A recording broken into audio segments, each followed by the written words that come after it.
Okay, hello everyone, and welcome to today's Oneflow Academy webinar. Could we just get a confirmation in our Q&A that you can hear us and that you can see us?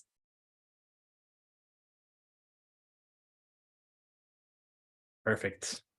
Okay, great. Thank you. So my name is Felicia, and I will be one of your hosts today. I work in our customer support team, and I've been working at Oneflow for almost 4 years. And something that we have noticed is that we often get questions about the legality when it comes to e-signing and what it is that makes e-signatures legally binding, which is very understandable since e-signing is still quite new and a lot of people and companies are still using papers and pen to sign their documents. So we wanted to have this webinar where we'll be going through the most frequently asked questions that we receive when it comes to legal topics. So let's start, and I will hand over to my co-host and our guest. Yes. Hi, everyone. So I am Elias, and you may remember me from previous webinars. I work with Felicia in the customer support team here at Oneflow. And today we have a special guest, Felix. Yes, hello, everyone. As you might understand, my name is Felix, and I work at the legal department here at Oneflow. I've been here for roughly a year now, so I think I know one or two things about the topic we will cover today, and hopefully we can answer all your questions and concerns here. Yes. So, and if you have any questions during the webinar, please ask them with the Q&A function, and we'll get to them at the end of the session. We'll be going through the agenda of how the webinar will look. So first, we'll start off walking through eIDAS and what is eIDAS, basically. Then we'll go through the different types of signatures that you can use. So it's simple, advanced, and qualified. And what do they all mean? Then we'll continue with electronic IDs and what effect they have on your contracts. Then we'll jump on to sending contracts internationally, because we know a lot of our users do that, and it's a good legal question to go through and what actually applies. Then we'll jump to verifying signatures, and we'll walk you through how to do that, and then we'll end it up with why it's not possible to edit a signed contract after it's been signed. Yeah. So, Felix, to start this off, we would like to jump into eIDAS. So Oneflow and other digital contract platforms are built with an eIDAS base. Can you elaborate on what eIDAS is? Yeah, of course. So eIDAS is the full name is Electronic Identification, Authentication, and Trust Services. Yeah, that's the long term of it. So eIDAS is the name you will always hear it referred to, much like GDPR. It's very long, and yeah, we use the shorter version. But it's basically a regulation established in the European Union, and to create a standardized framework for electronic transactions. So yeah, the scope of the regulation is within the EU. You can say it's a law or regulation, or however you might call it. And the goal, as you see on the screen here, is to facilitate a secure and seamless electronic interaction. So yeah, that's what eIDAS is in a very short term. It has a lot of different technical aspects to it on how you can build your signatures, and yeah, a lot of requirements for them to be valid and secure. So, but those are a bit more technical, and I won't go into detail there. Perfect, thank you. So within eIDAS, there are different types of signatures. What can I gain from knowing what the difference is between these kind of signatures? Yeah, so eIDAS recognize 3 different types of signatures. We have simple, advanced, and qualified, and they are a bit different in the requirement and have, I want to say, not different areas where you should use them, but in some cases you have to use one. In some cases you can use whatever you feel comfortable with. So so yeah, there we have them. And if we start up with the simple signature, it's known as a basic electronic signature, widely used in the world. and it's generally accepted for almost any transaction. Simple signature will be if you scan a handwritten signature into a PDF file, for example, or if you're checking a box or something along those lines that are quite easy to do, but quite simple, so to speak, and but yet have a legally weight to it. I know we have a few different signing methods that are equivalent to a simple signature. We have different working names within Oneflow, and I hand the word over to Felicia here to tell us a bit more about them. Yeah, so yeah, we have a few different signing methods that would give you a simple signature, and we have the screen right here, so that's why I will be looking this way. So let me show you in Oneflow where you can find them. Okay, so you have your document, contract, and then I will be showing on my own participant, but you can do this when you add your counterparties as well. So here is where you can choose the sign method that you will be using, and these three are the ones that we have for simple signatures. So the most commonly used one is the standard e-signature, and that will look like this. You just click on sign. You will get this pop-up that's saying that you are actually you, that you're authorized to sign on behalf of Oneflow or your company, and that you have read and understood and that you intend to sign this.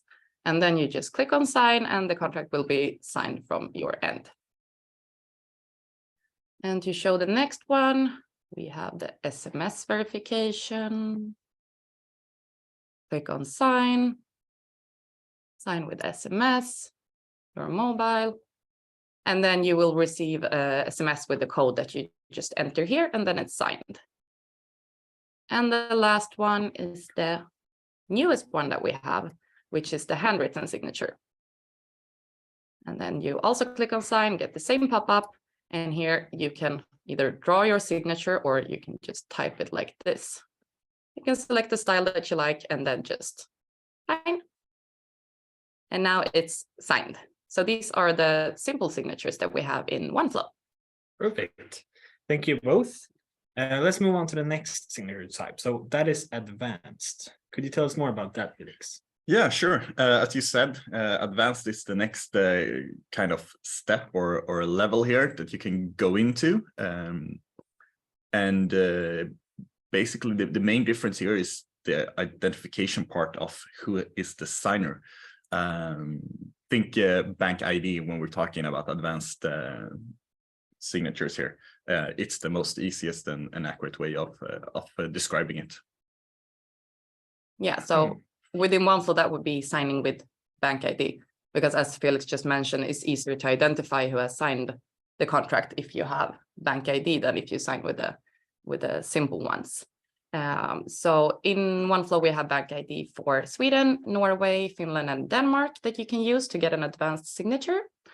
And you choose them in the same way where I showed with the simple ones. But if you can't see the bank ID, it's probably because you haven't activated yet on your account.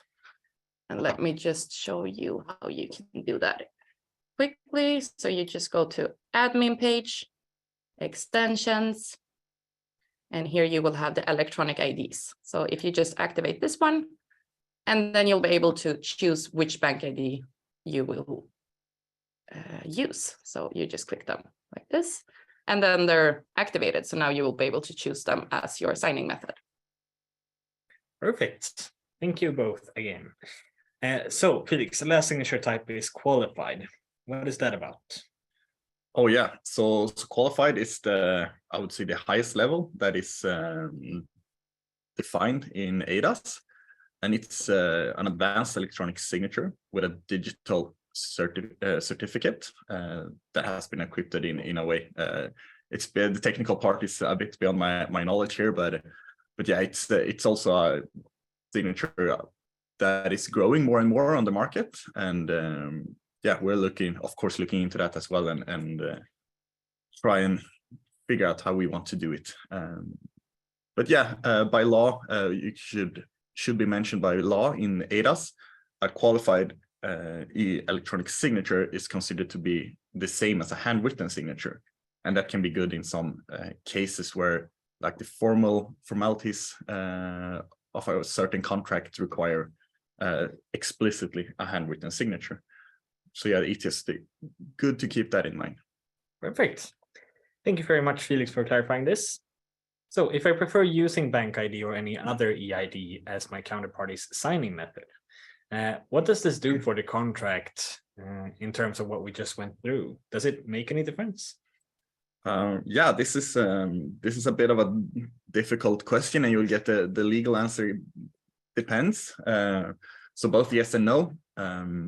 Why is it yes? You might wonder, because we're using an advanced electronic signature instead of a simple one or a qualified, and then it will become easier to identify who has signed the contract, and it's a trusted and widely used system of signing with Bank ID, trusted by banks and yeah, those kind of very important financial institutes. So a lot of people will have a higher confidence and higher acceptance of that kind of signature.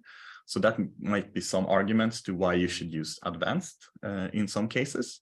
And no, in the sense that yeah, it's even though you signed it with your Bank ID, we still have simple that is just as good for almost every case.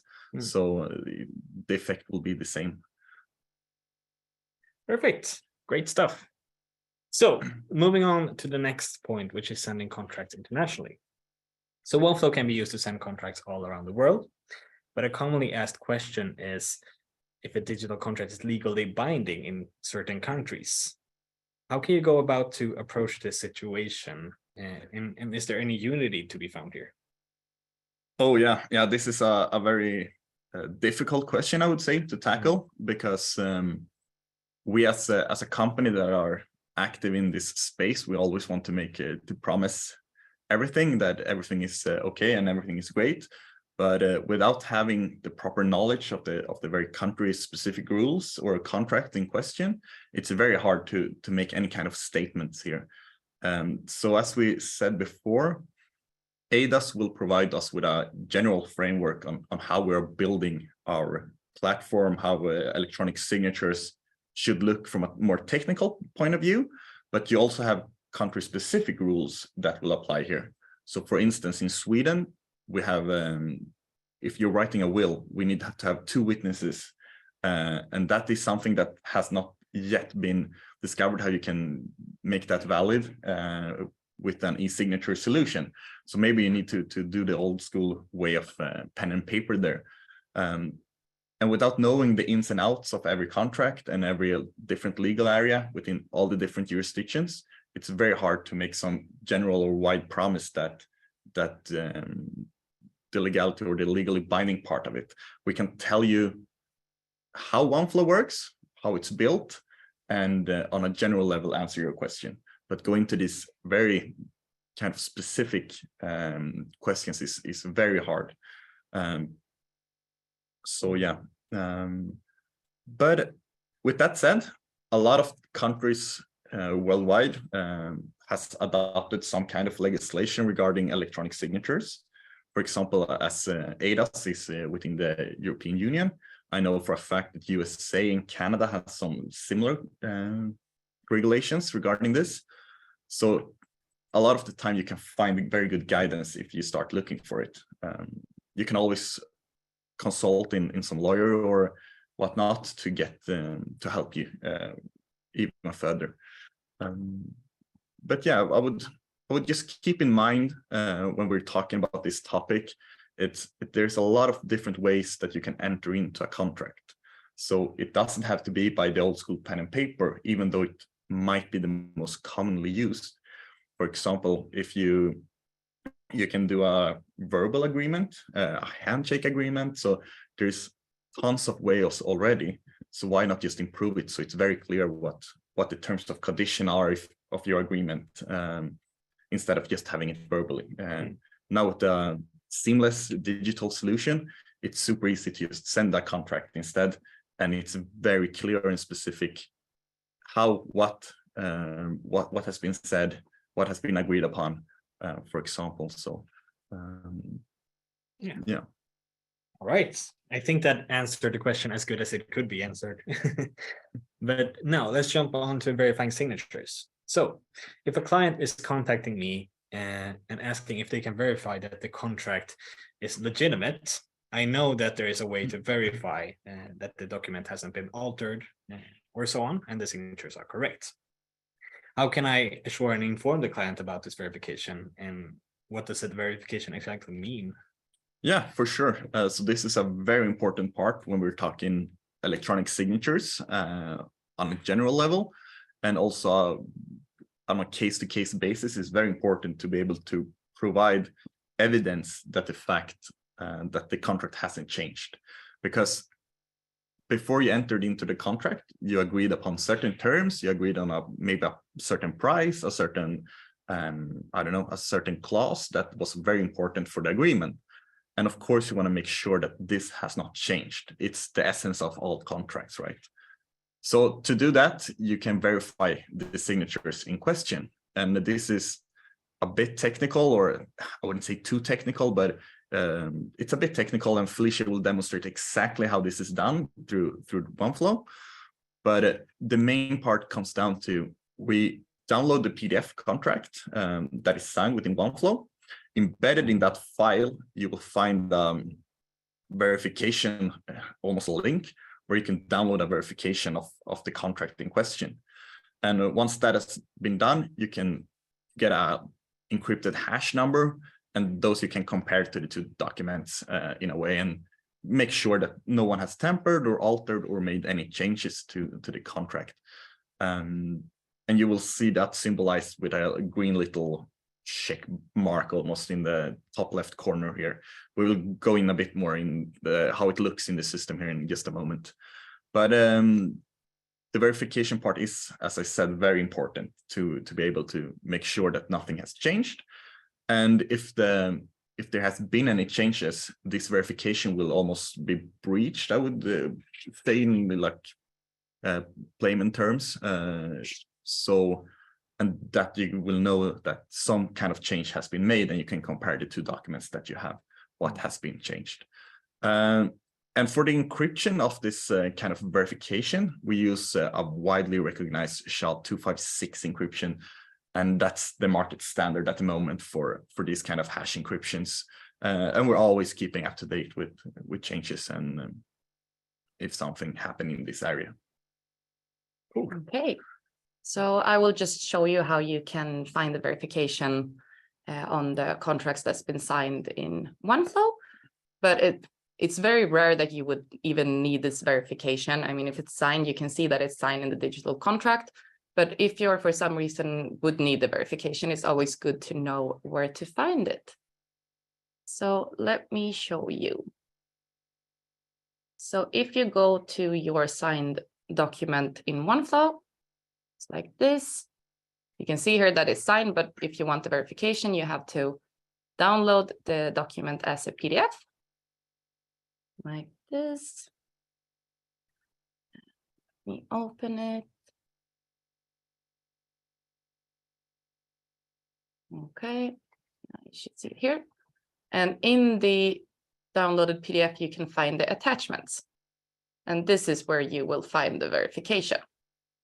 So it's here as an attachment. You open the file. You have to copy this text and put it in your browser. And when you do that, the verification will automatically be downloaded, or you can download it from here. So let me open this.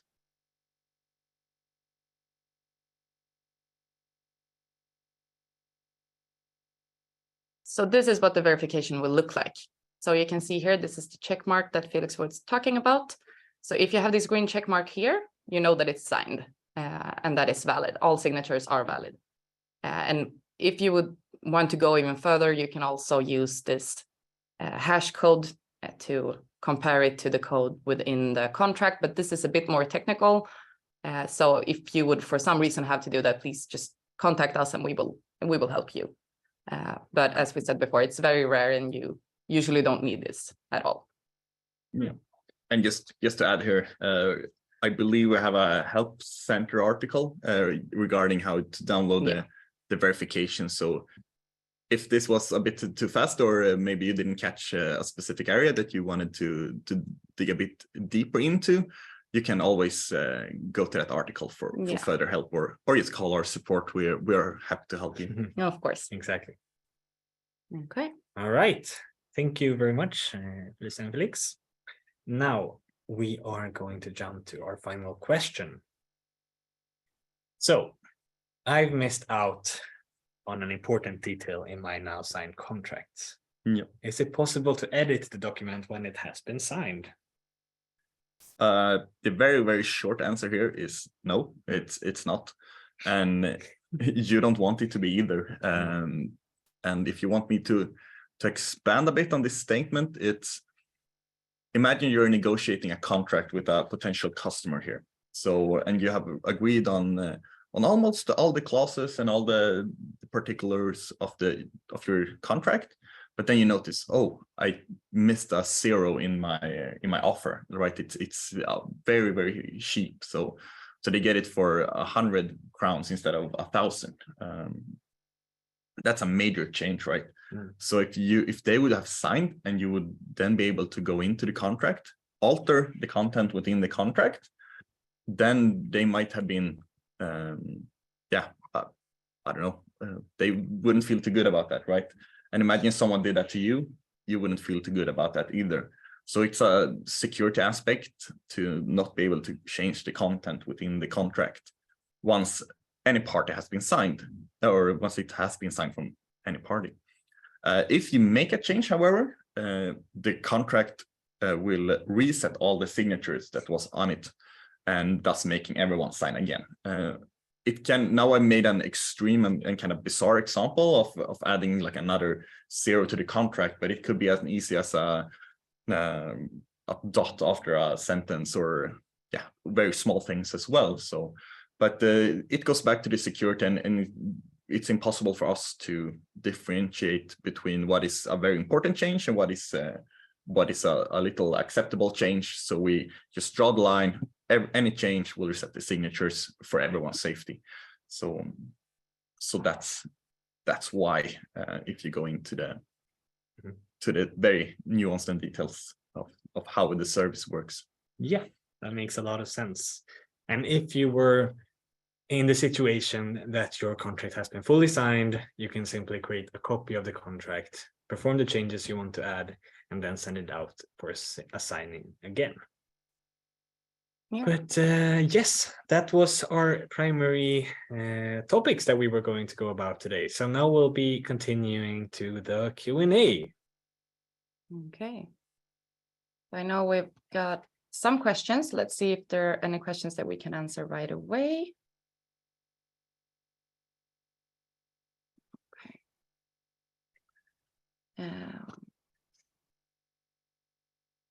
The presentation will be is being recorded and will be sent in maybe today or tomorrow to everyone who registered to the webinar. So you will all take part of this presentation again and watch it in your own time. So we see here, what if the party doesn't have a bank ID or similar? So yeah, if they don't have bank ID, you can use the simple ones. So you won't get a advanced signature, but as we said, simple is also legally binding. So if it's not required to have an advanced one, you can just use the simple ones. Let's see what it says.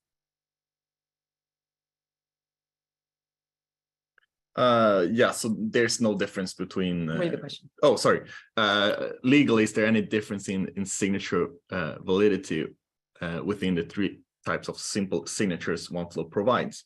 And it's not. It is still a simple signature, and that's the essence of it. So then we just figured out different cool ways that you can actually use a simple signature, and how you can make it look very cool and make you choose a little bit. Some feel it's better to have the SMS verification part where you have to enter your phone number, for example.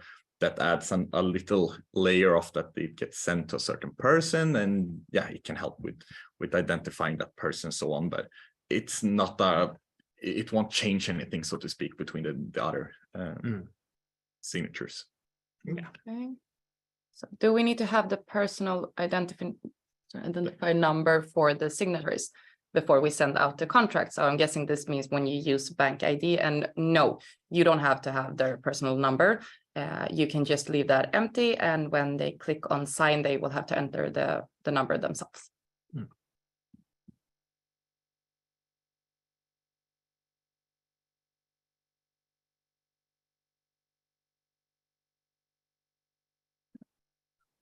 And without bank ID, it's possible to use. Want to pick it? For foreign citizens without bank ID, is it possible to use a passport for advanced electronic signatures? And no, as of today, we only have those 4 bank IDs for advanced electronic signatures within Oneflow. Yes, and then I see we have a question from Christian here, who says, I see you use NemID for Denmark. That is soon outdated as we are now using MitID. Will you be updating this soon? We are already supporting MitID in the system. So it does not say on the eID configuration page, but what basically happens is that when you select the Danish bank ID or eID, the system will recognize if you are using NemID or MitID and forward you to the proper method there. So MitID is available in Oneflow. We should just change that in the extension page to make it more clear. Yeah. Yeah, okay. So in which case is it better to use bank ID to sign rather than the simple signing? So that would be, sometimes it's required to use it. So like in Sweden, when you sign årsredovisningar, for example, they require that they are signed with an advanced signatures. That's when you would have to use it. But if it's not required, then there's no requirement for you to use that. Yeah, and it can depend on your counterparty as well, right? So if they're new to the market with electronic signatures, they haven't been using it quite widely, or they don't follow the trends of the market right now, as a lot of people are moving over to electronic signatures, then maybe a bank ID can be provided as kind of you're leaning on the reputation of bank ID, if you say like that, because that is so widely used for accessing your bank, your financials, etc., signing your taxes, for example. So then it might be like helping you to make it clearer for the counterparty that, yeah, this is totally okay as well. But as Felicia said, there's no like difference if there is no like formal requirements. I don't know if I missed, but are qualified signatures the highest level possible in Oneflow? And no, it's not possible in Oneflow today. It's been very complicated to use qualified for e-signatures, but it's getting more and more, right? Yeah, for sure. So advanced is currently the highest level that we offer, and we're aiming to have like qualified signatures sooner rather than later, because we see the increasing need for it in the market, and people are asking for it. So that's something we're currently working on. I can't give you any estimated time, but just know that we're hard at work here. So we're trying to get it up and running as soon as possible. I see a question here from Kirsten that says, can you reset the signatures after signing in that case? I think that is referring to when we discussed performing changes. And there is no manual task for resetting signatures in a completely signed contract. But if the contract is, for example, missing a signature, or there's someone left that has to sign, and you perform any changes in the contract, all the signatures will be reset. If you change in the content, for example. If it is completely signed, you simply have to create a copy of the contract and then send it out again with the changes. And then we also recommend that you possibly mark the previous contract as terminated, so that there's not two accepted contracts floating around, and that you only have one active in the system. Yeah, and just to add a bit there, if you send a contract to your counterparty and you sign the contract and like, hey, we're ready from our part, but then you noticed that, oh no, we didn't add this, or we missed taking this out of the contract, then you yourself can just make a very small change to the contract, maybe add a dot somewhere where it doesn't matter, save the changes, it will reset your signature, so to speak. So that's a little workaround if not both parties has signed it yet. Yeah, and that's also a bit about the next question that we got is we usually do upsells once the contract has been signed. Is there any way to make these updates to a signed contract or add-ons and stuff? And no, it's not possible to update a signed contract. Once it's signed, it's locked. You cannot make any changes to this document. So if you would have to add stuff, or if you get an upsell or something like that, you can make a copy of the contract and then you make the changes in the copy in the new contract, and you send out for signing again, since everyone has to sign the new information that you have. And then you can link them together within Oneflow. So you can link them that they're related to each other, or that they replace each other, or what kind of link you want to use. So you can do that within Oneflow. So it's very easy for you to see that these two are linked together. And we have a guide for that as well in our help center.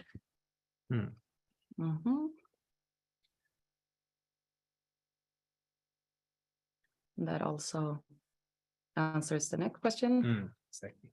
It's the same. So here we have one. Do you want to tackle this one? The simple ones, I guess. Standard signatures generally valid for employment contracts. That's a great question, and I'm not sure we want to go into too much details here without knowing what jurisdiction you're talking about. Where the content is signed. I know there was recently some case law from Germany where fixed contracts required at least a qualified e-signature. So that depends on the company. Is it their own the company and where it's located and what type of work is being performed here. So there's a lot to it, but I know that judgment came, I don't know if it was very recently, so I think it's not more than a month old. So yeah, it's a difficult question to answer, but a lot of HR companies use different e-signatures solutions here in Sweden to sign employment contracts.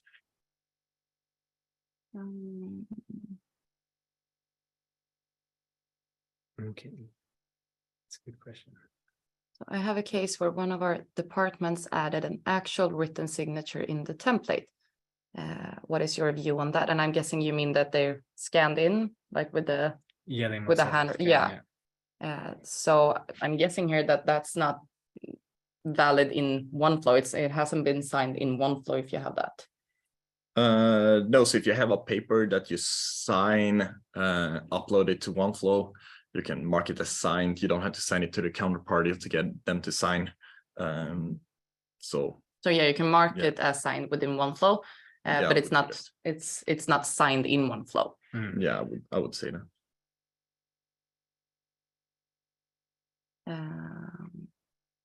Okay. Another one of yeah, I think we answered that. Yeah, we've answered this regarding one. QS. Okay.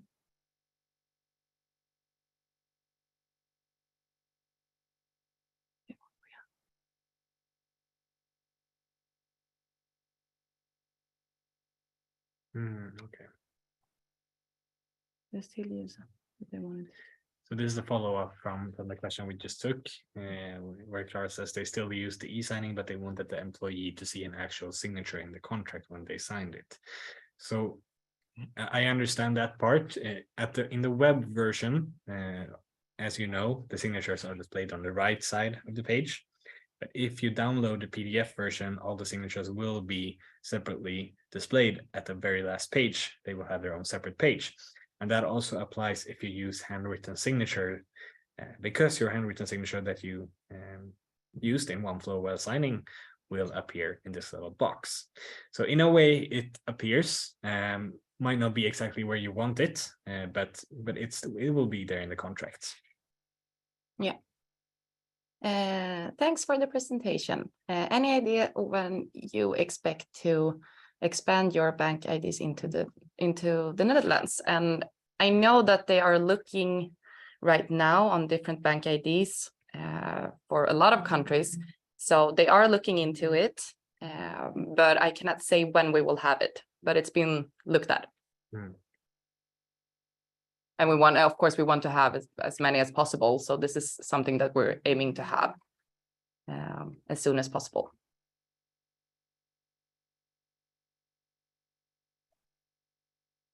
So is this something that we would know? Oh, yeah. Are there any countries that does not accept e-signatures at all? To my knowledge, I'm not sure, I gotta say. I believe it might be some, but I have a hard time seeing which country that would be. I think it can be like a bit of a culture thing as well, that where electronic signature might have a harder time reaching the target audience, but I don't see that it would be like explicitly not accepted, so to speak, unless it's for a certain type of contract.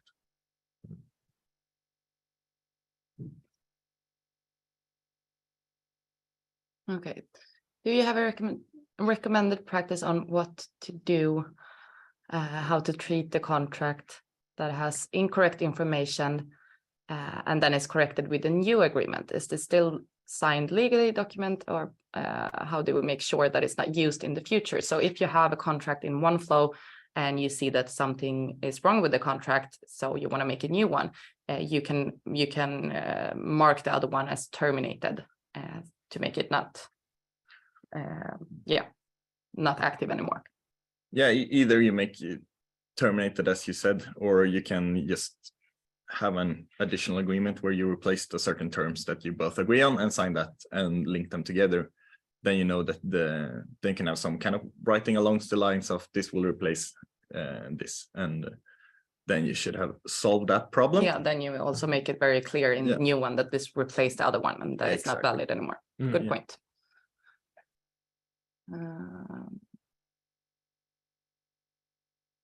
And I guess this is the same answer as the other ones, that it depends. Yeah, it kind of depends, but I don't believe it's at the moment. Oh, sorry.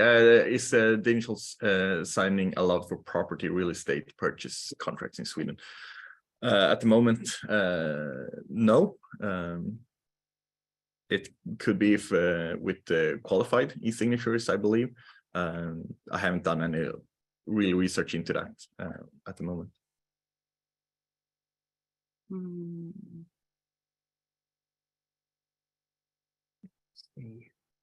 If one party signs a contract and another party changes their name, not in the contract, but in Oneflow, I'm guessing you mean in the participant module, will the signatures reset?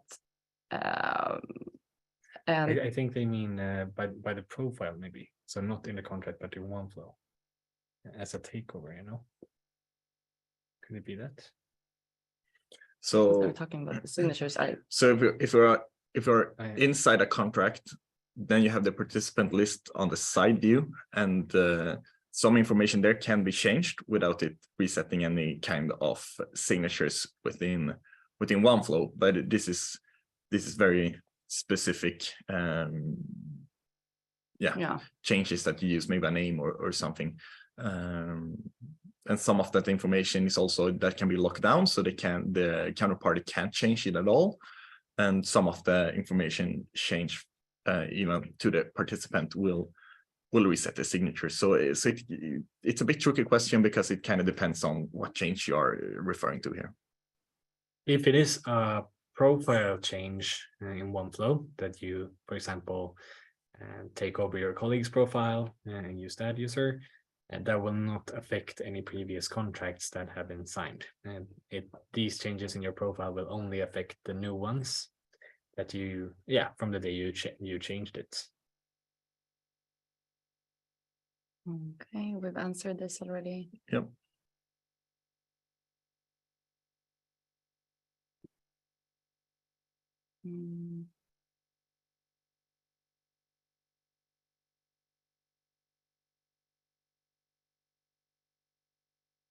Oh, sometimes I feel safer to sign on paper. Why is simple electronic signature safer than signatures on paper?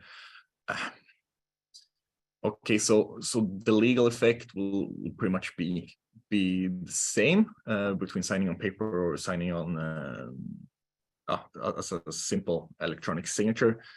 Of course, unless there is no like formal requirements here that goes into why you want a paper signature.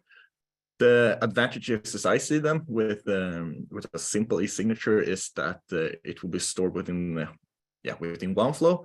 And Oneflow is a cloud-based service provider, so you will always have access to the contract wherever you might be. It can't be damaged in the same way a paper contract can or disappear in that sense. So there's like a lot of those kinds of risk you will eliminate by using a simple e-signatures that most people don't think about, but are of course present. How would you enforce a contract if it has burned up or gone missing?